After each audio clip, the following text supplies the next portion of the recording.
Bonjour à tous, j'espère que vous allez bien. Nous nous sommes intéressés à l'Aquamonstre Sando et au poisson colo à griffes lors des deux précédents épisodes. Il reste donc une créature rencontrée par Qui-Gon, Obi-Wan et Jar Jar dans les mers de Naboo, le tueur des Méropi. Je vous propose ainsi de découvrir cet animal aujourd'hui dans ce nouvel épisode de Créatures d'une galaxie lointaine.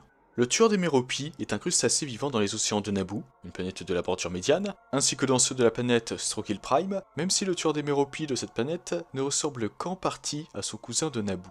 Faisant en général 20 mètres de long, il est recouvert d'une carapace très résistante, ne pouvant être brisée que par l'aquamonstre Sando. Étant carnivore, le tueur des Méropi se sert de ses mâchoires pour se déplacer en aspirant de l'eau et en la rejetant par la suite par ses évents se trouvant sur son dos. En ajoutant à cela 3 paires de pattes puissantes et de nageoires, cette technique lui permet de se rapprocher rapidement de sa proie et d'attraper cette dernière avec sa longue langue préhensile gluante. Il n'a alors plus qu'à attirer cette proie dans sa gueule et à la mâcher avec ses doubles rangées de dents. C'est ce qu'il faillit arriver à Qui-Gon Jinn, Obi-Wan Kenobi et Jar Jar Binks en 32 Modèle Yavin.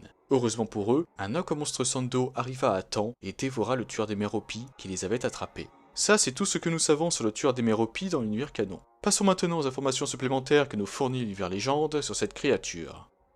Étant le troisième plus grand prédateur de Naboo, le tueur des Méropi a pour habitude de s'accrocher aux affairements rocheux ou de se cacher sous des corniches ou encore dans des cavernes en attendant sa proie. Les longues antennes se trouvant au sommet de sa tête servent d'ailleurs de leurre pour l'attirer. Ensuite, tout va se passer comme je vous l'ai expliqué plus tôt dans la partie canon. Attention cependant, car il y a une petite précision en ce qui concerne la manière de dévorer la proie dans l'univers légende. Si la proie est petite, l'Opi va se servir de sa langue préhensile pour attirer celle-ci et va juste la gober. Tandis que si la proie est plus grosse, le crustacé devra la mâcher plusieurs fois avant de la dévorer. Concernant la reproduction des tueurs des Méropi, c'est le mâle qui va porter les œufs fécondés dans sa gueule pendant 3 mois, jusqu'à ce qu'ils aient éclos. Il va ainsi se forcer à jeûner jusqu'à leur naissance. Ce qu'il faut savoir aussi, c'est qu'il arrive que les œufs finissent dans l'estomac d'un poisson colo à griffes, et lorsque ces fameux œufs finissent par éclore, les nouveau-nés tueurs des Méropi perforent l'estomac du poisson colo. Et ça se passe d'ailleurs de la même façon avec les jeunes tueurs des Méropi lorsqu'un poisson colo les avale vivants, comme je vous en ai fait part dans l'épisode précédent. Par conséquent, je pense qu'on peut le dire, le poisson colo est la victime des océans de Naboo.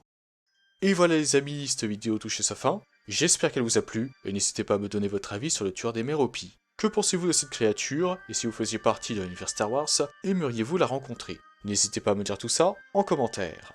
Sur ce, je vous souhaite une excellente journée ou une excellente soirée, que la force soit toujours avec vous, et moi je vous dis bye. Merci à toi d'avoir visionné cette vidéo. Si elle t'a plu, n'hésite pas à la liker et à la partager.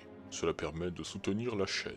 En outre, si ce n'est pas encore fait, tu peux t'abonner et activer la cloche des notifications pour être au courant de la sortie de toutes mes futures vidéos. Sur ce, que la force soit avec toi, à jamais.